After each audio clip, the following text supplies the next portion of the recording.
Welcome back, Math 30-2, and today we are looking at, finally, logarithmic functions. Okay, now prior to this lesson, we have looked at exponential functions and we have looked at inverse functions, but we haven't looked at an inverse of an exponential function, and there is a reason why. Even from years before, we have looked at exponential functions and other types of functions, but we've even looked in grade 11 a little bit at inverses of it, but we haven't looked at the inverse of an exponential function. And we're going to eventually see why. So just as a quick review, we're going to do this example here. And it says, draw the graph of the inverse. So first thing, I already drew this here, slightly shaded in on this dotted line. I drew in the line y is equal to x. Because to find the inverse of this graph, I could either take the points and just flip them, switch my x and y, or I could reflect it along this line like this here. So then this point here will come all the way up to this point. Okay, this point here will go on this side, all the way here to this point. And I'm just going to connect those two lines. I'm going to use this textbook here because I really don't have a ruler on me right now, which I should have.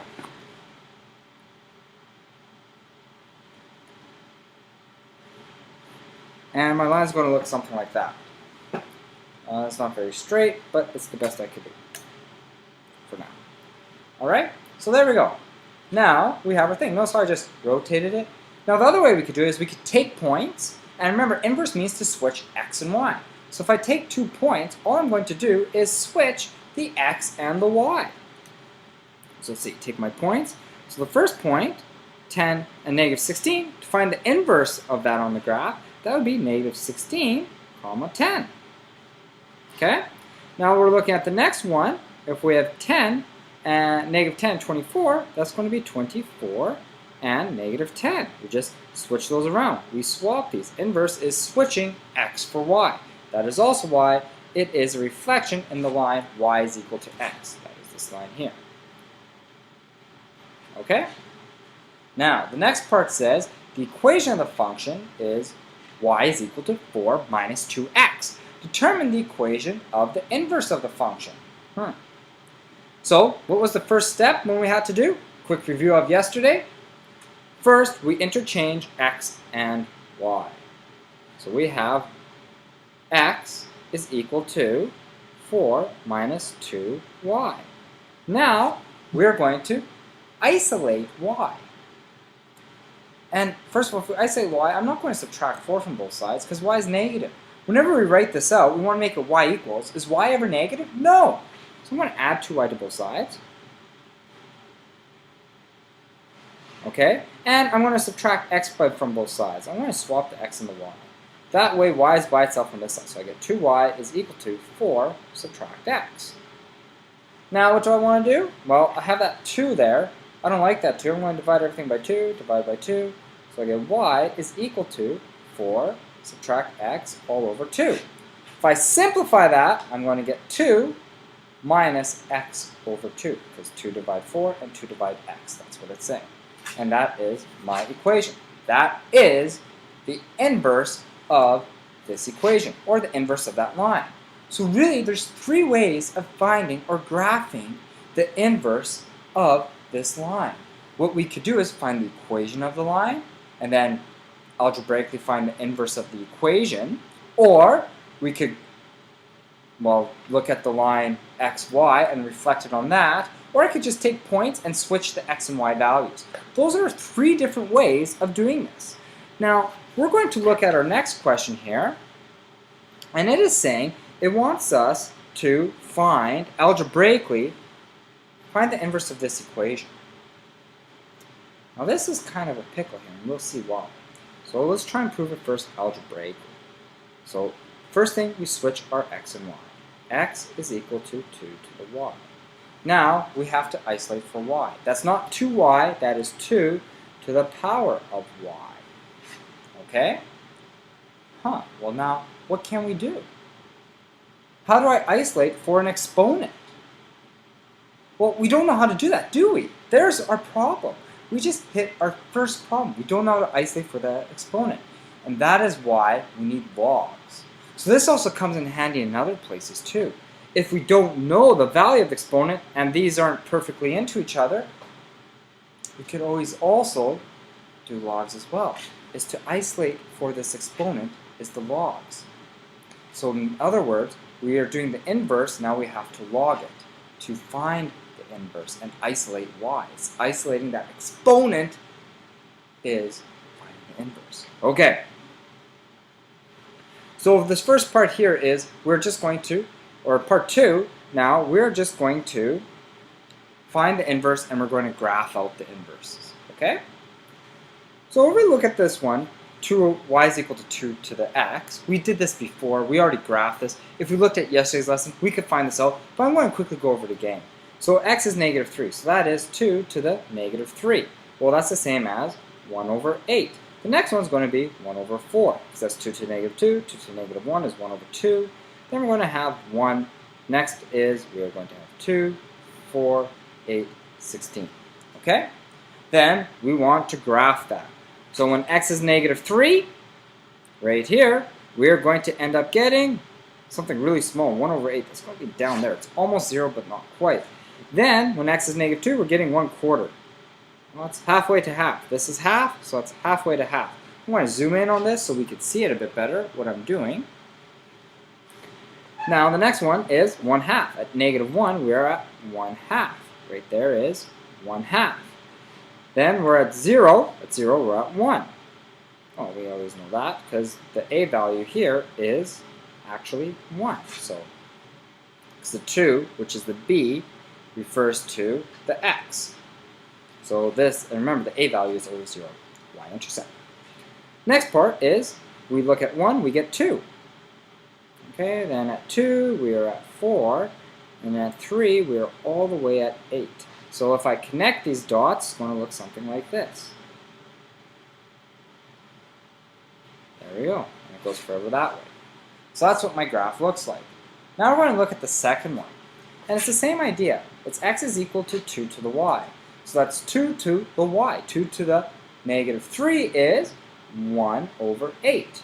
This is going to be 1 over 4, because 2 to the negative 2 is 1 over 4. 1 over 2, 1, 2, 4, 8, and then 16. Now if we were to graph this, it's saying my y value is negative 3. Okay, so we go down to my y value is negative 3, and my x value is 1/8. So it's going to be somewhere right there. Okay. Now, we look at this. This is the inverse. So the y value, it's always 2 to the y. So we're going to graph this, and if we look very close here, this is saying the first one, y is negative 3, and the x value is 1 over 8. So it's just off of 3. It's right there. It's almost 0 for the x value. Next one, with y is negative 2, our x value is 1/4. So it's halfway to 1/2, which is that one. And the next one, we are at 1/2. Then we go over, 0 is 1. Then at 1, we are at 2. Whoops, right there. Then at 3, we are all the way at 8. So we go to 3. Whoops. 2 is 4. Whoop, I almost missed one. 2 is 4. And then at 3, we go to 8, which is right there. Now I'm going to make my line the best I can. It's not very accurate, but let's see if I can get this better, curve it better. There we go. So that is what my graph looks like. It's a horrible line, but I'll try and make it maybe a little bit better. Okay, so that's what my line looks like. Kind of like that. Now if we look at this, once again, it is a reflection along this line here. So it's a reflection along the y is equal to x line. Oh, that's a little bit bad, that line. So it's like that. It's a reflection along this line right there. Okay? And if we look at it, this one increases going that way. So that is how we graphically do the inverse of this. Okay? So that's graphically exploring the inverse of it. Pretty simple.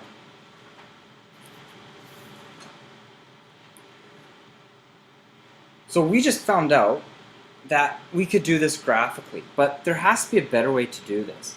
Normally we use algebra. Algebra is a higher way of thinking it, fast way, because doing it graphically, it takes a long time to make those tables and go over and over and how to do it. So we want to know how to do this quick and easy on a calculator, or quick and easy using algebra.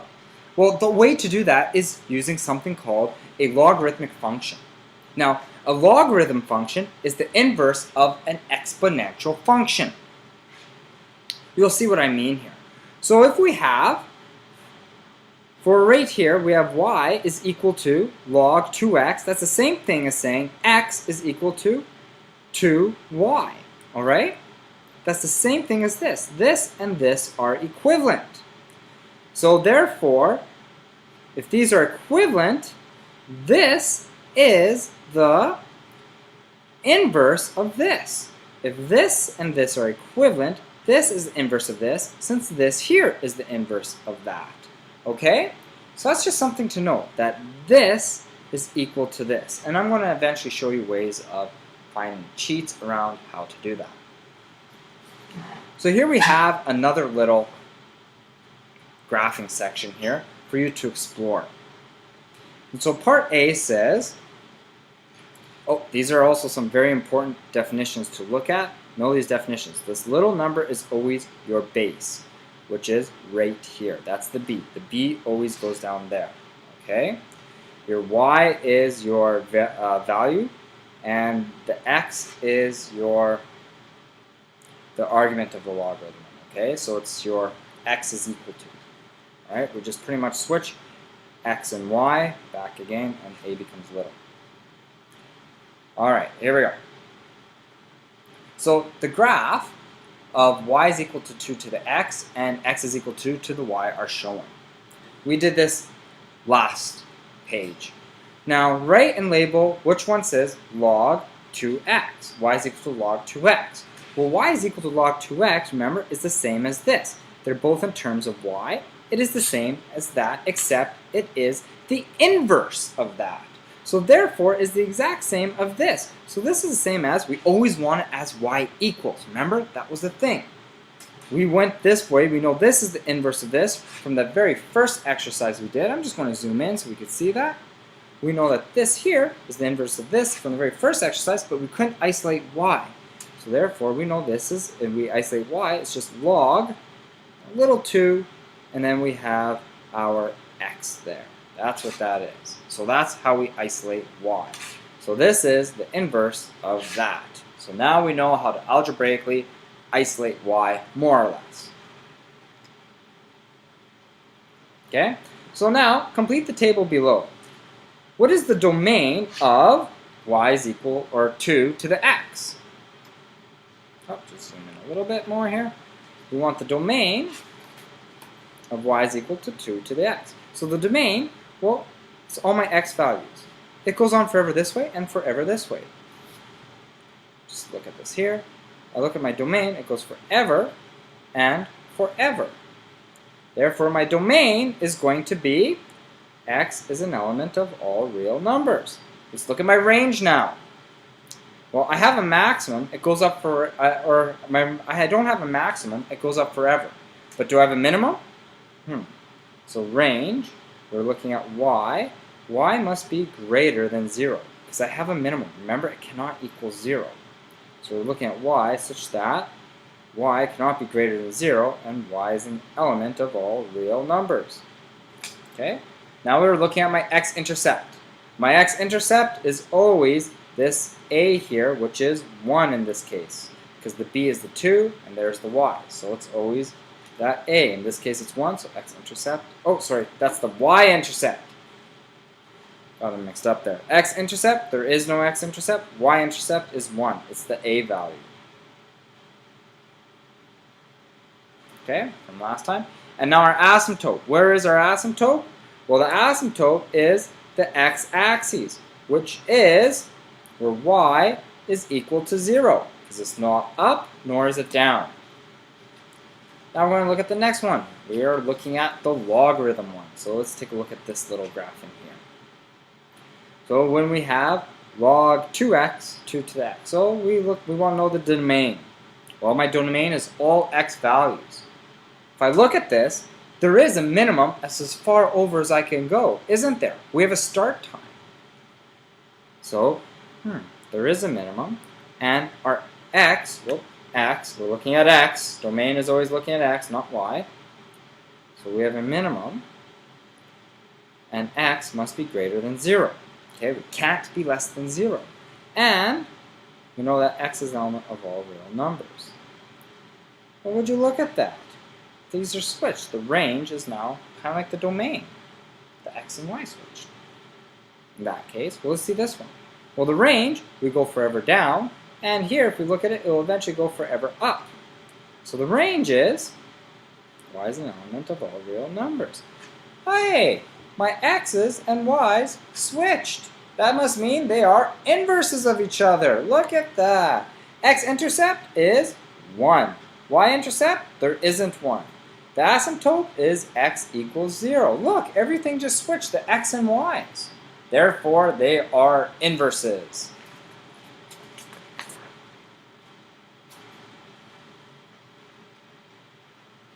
Okay, so now we're going to continue looking at this, and we're looking at our next one. It says, using a graphing calculator, sketch the following logarithms. So we want to use the graphing calculator to sketch the following logarithms. Now, how do I put this in my calculator? We're first going to go on. We're going to go to the y equals. I'm just going to clear this. Now, one thing they look at here is every time log x, that is actually called your base 10. So anytime we type log in a calculator, it's really saying log 10 of x, or whatever the number is. So if we want to change it in base, we have to divide it by whatever the base is. So that would be, in this case, log 2. And that gives me a big 2. So that's log 10 to the 2. So that's how we do the change of base. Okay? I'm just going to show you how that looks like here. So in our calculator, if I want to put in log 2 of x, I must put it in like this. I'm going to put log,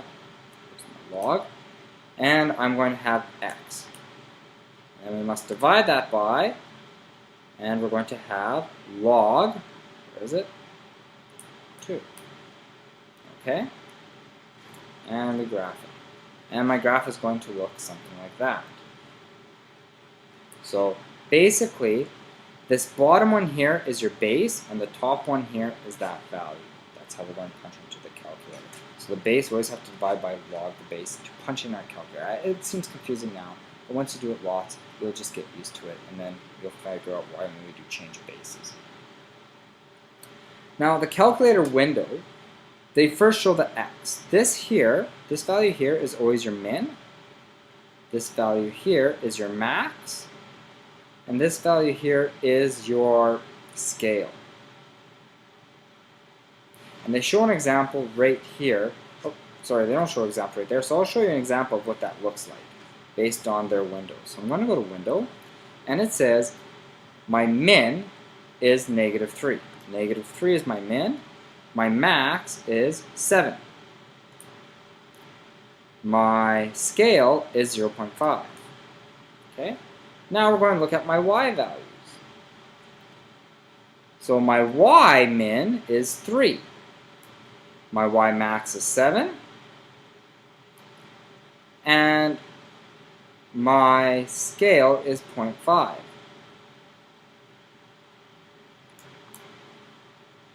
Okay? So if I graph it, it looks like this, and it's not showing. I think that should be -3 here. I want to put in -3 by that.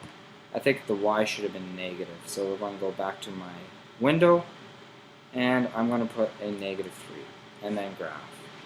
There we go. And now it shows like that. I think they made a typo there, and they put a 3 when it should have been -3. Because I want my y min to go below so we can see everything. Alright. And the scale means where each one of these counts on. So this tick here is 0.5, then 1, 1.5, same here. 0.5, 1, 1.5. So it's counting by 0.5s, because that's what I said the scale is. Alright? So they wanted us to put that into both, and y is equal to 2x. I didn't put that. I'll put that in y2. 2x. Okay. So we're going to graph, and now we're going to see both of them. And if you look, they're both inverses of each other. So that's how we punch them into the calculator. Now the next step here, we're just exploring a little bit more. It's going to want us to calculate all of these here. It's going to want us to, we're going to explore how everything moves. Alright? Now to explore this, first it wants to know what does the graph y is equal to log 5 equal to. Let's put that in here. I want to clear this, and I want to clear this. And we want, if we want with base 5, so I'm going to just practice it, that's going to be log x bracket divided by log 5. Okay, and I'm going to, we have our other one here. I'm going to put in y2 just so we could see. y2 is log 3. So the number 2 was log x. Oh, I missed it. Log x divided by log 3, just to see how they compare. And we are going to graph. See what they look like? Here's the first one, and there's the second one. So log 3 is on top. So log 5 will go a bit closer. Log 5 starts out here until it hits there, and then it just goes like that. Okay? Now, so what points does it pass through? Well, I'm going to clear this one. And we're going to graph. We're going to go to the graph. We're going to figure out what point passes through. I have a lot of window space there, so I'm going to make this a bit smaller. My x max is going to be 5. So it looks a bit better. So what point does it passes through? So 1. So when x is 1, what is my y value? I'm going to put in trace. I'm going to type 1 and enter. My y value is 0. Next it says, and when x is 5, what is my y value? So I'm going to hit trace, and x is 5. My y value is 1. Oh, so it's right there. So that's how that one's going to work. It's going to just slightly go like that. Now next one is the log passes through, so we're going to look at 1/3. So how do we punch this in our calculator? So we still have log x, but now we want 1/3. So we punch everything the same, except in the brackets we want 1 divided by 3. And we're going to close the bracket, because it's log third. The base is 1/3. Oh, look at that. This one goes down. So when x is 1, what is my y value? So I'm going to hit trace. I want to see push 1. When x is 1, my y value is 0. Look at that. It's the same thing, but it starts from up here. So it's going to go like this, and it goes through there. The next one says, when x is 1/3, what is my y value? So let's try 1/3. When x is, I'm going to hit trace, bracket, 1 divided by 3. My y value is 1. Oh. So that makes some sense. So when x is 1/3, my y value is 1. So there, right there is where x is 1/3, and my y value is going to be 1, so it goes up that way. Also, if I notice this, it's going to be very general, and it's going to go like that. Okay? Now the next one is 1/5. So I'm just going to put the 1/5 underneath here. So I'm going to look at log 1/5. So we're going to look at log x.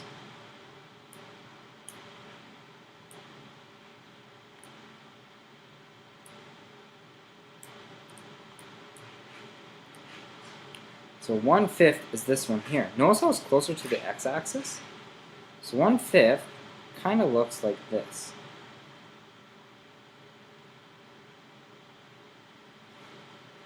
Okay? So that's 1/5. Now, if I continue this, oh, this one should come more out like that. oh no, it should be right there. I did it right the first time. So if I continue this, when it's 1, what is it going to be? 0 again if you punch it in. When it's 1/3, we trace the 1/3. Oh, we said this was 1. So here, when it's 1, it's 0. 1/5, look at the pattern. It's going to be 1. But now this is going to, so it's a lot closer to the y-axis and always closer to the x-axis. So before it crosses the x-axis, it's closer to the y, and then it's closer to the x-axis there. So that's the 1/5. So as my b gets bigger in the fraction form, 1 over b gets bigger, as b gets bigger, we get closer, once we pass the x-intercept, we get closer to the x-axis. Here, if we have b, when that gets bigger, we get closer to the x-axis as well when b increases. We'll go over that a little bit more later here. So now it's saying complete the table. For all those graphs, I want you to complete this table of domain and range. I'm not going to do it. I'm just going to check to make sure you get it, and then try and ask me for help tomorrow if you don't quite get it. So just try and complete the domain and range of that table. Okay?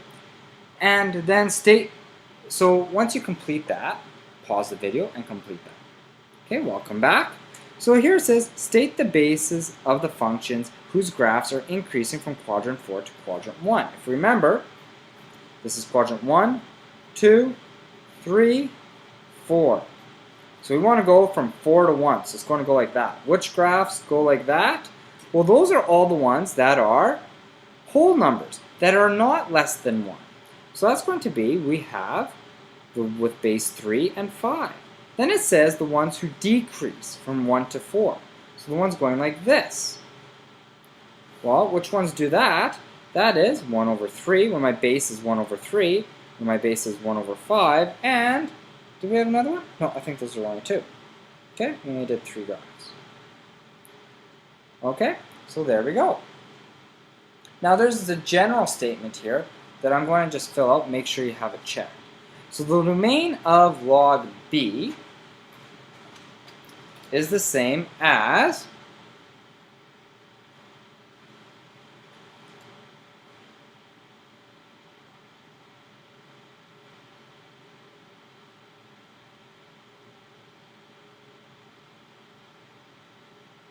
okay, so whenever it's b, we're going to say x is going somewhere to somewhere, okay? Now my range is, so for logs, no matter what for logs, my graph, we have a minimum of the x. Now for my range, we could always go all the way up or all the way down. Doesn't matter what. My domain, we can't have less than 0. My range is always y is an element of all real numbers. My x-intercept, in this case, because there's no number in front of there, is always 1. And my y-intercept, there's none. My asymptote is always on the, y equals 0. Sorry, x equals 0. Made a mistake there. I'm getting confused here. Too many x's and y's going in through my head. And the x value, when y is equal to 1, is always equal to b. So the x value, when y is equal to 1, so when this is 1, it's always going to be equal to b. Alright? So now here, if whenever we use the log key in our calculator, that is always going to mean base 10. So whenever we push the log key in our calculator, it's really doing this. Log 10 of something. We don't need, and that's all you have to know. To change it to something else, or it also means this, log x all over log 10. That's also what it's saying whenever we use that, so we have to switch it around. Now natural logarithms, that we're not going to get into just yet. We might get into it at the end of class or another day. There we go. So now we're going to explore the a values of logs. So this is one for you to set up and explore here and see what a does. Okay, so what does a do to it? So I expect you to pause right now and just type in each of these equations in your calculator and see what this number does. If you notice here, a is equal to 1. Here, a is equal to 2. Here, a is equal to -2. And here, a is equal to -0.5. What does the a do to the graph? Okay? Now, pause and come back. Welcome back. So are there any differences in answers to b to the base of the logarithmic function between 0 and 1? So if the base of the logarithmic function between 0 and 1, is there any difference into it? Well, oh sorry, do this one with your calculator as well here, but there will be no difference. If you need help for this to be explained, I'll explain it another time. So d. Now d is this here part is extremely important. So the shapes of the graphs in the logarithm, we want to know what happens. So both the b value and the a value affect how the graph is opening, whether it's going this way or whether it's going this way. We have to look at both the b and the a value. Now b can never be negative. We can never log a negative number. I'm just going to say that right now. You cannot log a negative number. Put that into your head. So there we go. The graph increases from quadrant 4 to 1. So in this scenario, when b is greater than 1 and a is greater than 0, the graph increases from 4 to 1. I'm going to look now if b is greater than 1 and a is less than 0. So a is negative. That means we're multiplying. If I'm looking at this graph here, we're multiplying it by a negative. So my y values are flipped. All my x values that are positive create a negative y value. So that's going to make this go this way. So what happens when it's a negative? The graph decreases from quadrant 1, it starts in quadrant 1, then goes to 4. And it's decreasing, it's going down like that. Now if we look between 0 and 1, what's happening there? If you did this, you should see. Well, 0 and 1, and a is positive, it's like whenever is a and 1, the graph is decreasing from quadrant 1 to 4. And the last one now, so the graph is decreasing. If we had this graph looking like that, and then all of a sudden I said, well, what are we going to do? We're going to multiply this by negative. Well, then all my y values that were positive are now going to be negative, and all the negative ones are going to be positive. So it's going to be flipping the graph on this x-axis. So the graph increases from 4 to 1. Okay? That's all that one said. Now, we're almost done here. This here is just the general lines and guidelines of what we've learned so far. So I'm just going to zoom in so we can really look at this. Now, we're just looking at this simple equation. If we're looking at that, there is no a. What is the x-intercept if there is no a? Meaning a is 1. It's going to be, it's always 1, or the value of a. Okay? Now, what is the y-intercept? Is there a y-intercept? No, there is never a y-intercept. Next part says the domain is, well, domain is always what? Must be greater than 0. X must be greater than 0, because we can't be a negative log. You can never log a negative number. That's what we found out by looking at these graphs here. Look at all these, look at these graphs here. We cannot have a negative number. If I look back to all these logs that we've done,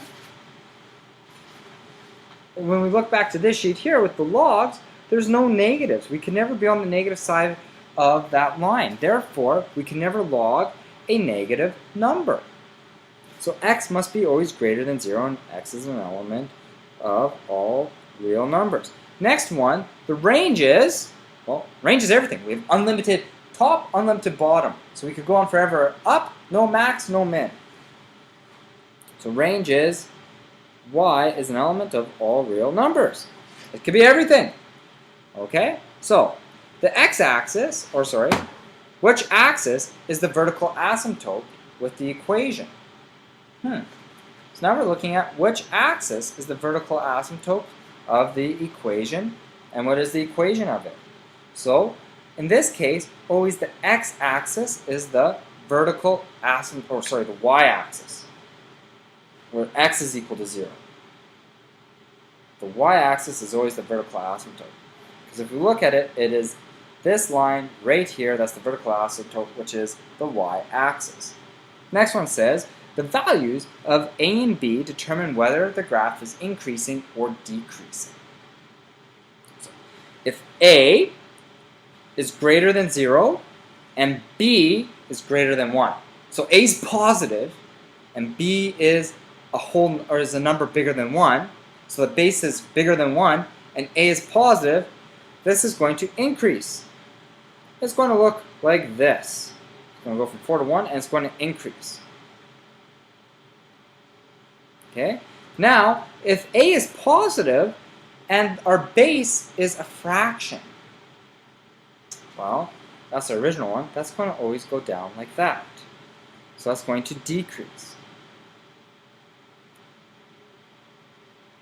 Okay? These are the key ones to remember. These two are your key ones, the first two there. The next one now is saying a is negative and b is positive. Well, that means we're multiplying the log always by a negative, because it's less than 0, it's negative. So then all of our things that were positive before in y are now going to be negative. And all of our negatives before in y are now going to be positive. So we flipped it. It's the same as this graph, except it is flipped or reflected in the x-axis, because all the y's that were positive are now negative and all the negatives are now positive. Therefore, this is going to decrease. Because we just took this graph here, going this way, and we flipped it. So this goes down, this goes up. Therefore, it is now a decrease from quadrant 1 down to quadrant 4. And now the last one is, we have a negative number. A is negative. Oh, and the key thing is this here.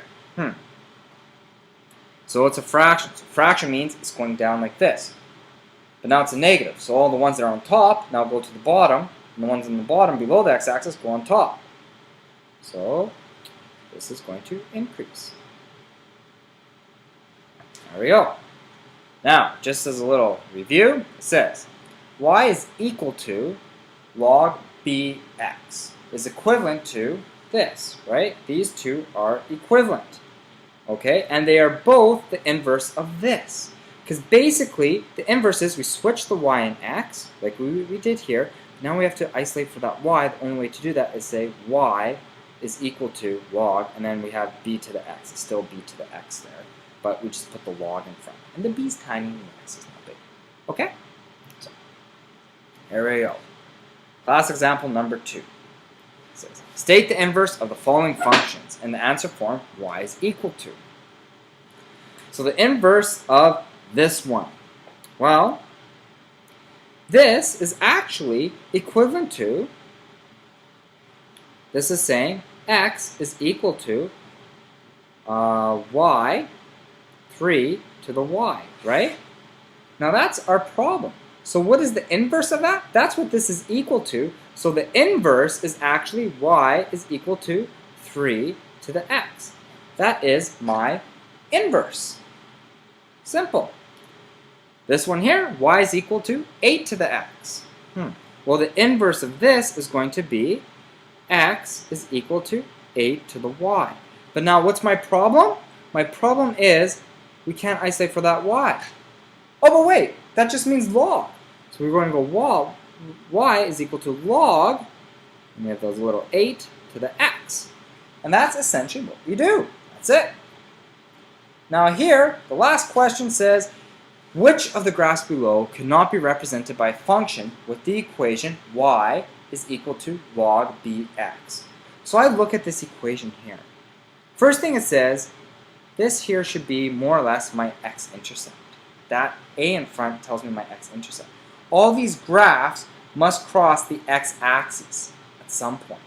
So which one doesn't cross the x-axis? This one could be it. This one could be it. This one does not cross the x-axis, so number 3 is not correct. So it should cross the x-axis always. Logs always cross the x-axis, they never cross the y-axis. Okay? Because the y-axis is your asymptote. So that's everything. Hope you understand this. I know it's a lot to take in. Don't be too frustrated. Tomorrow we're going to go over questions together, and we're going to work on this as a group, and hopefully we all get through this together. I actually have faith in you guys. We will all get through this together. See you tomorrow.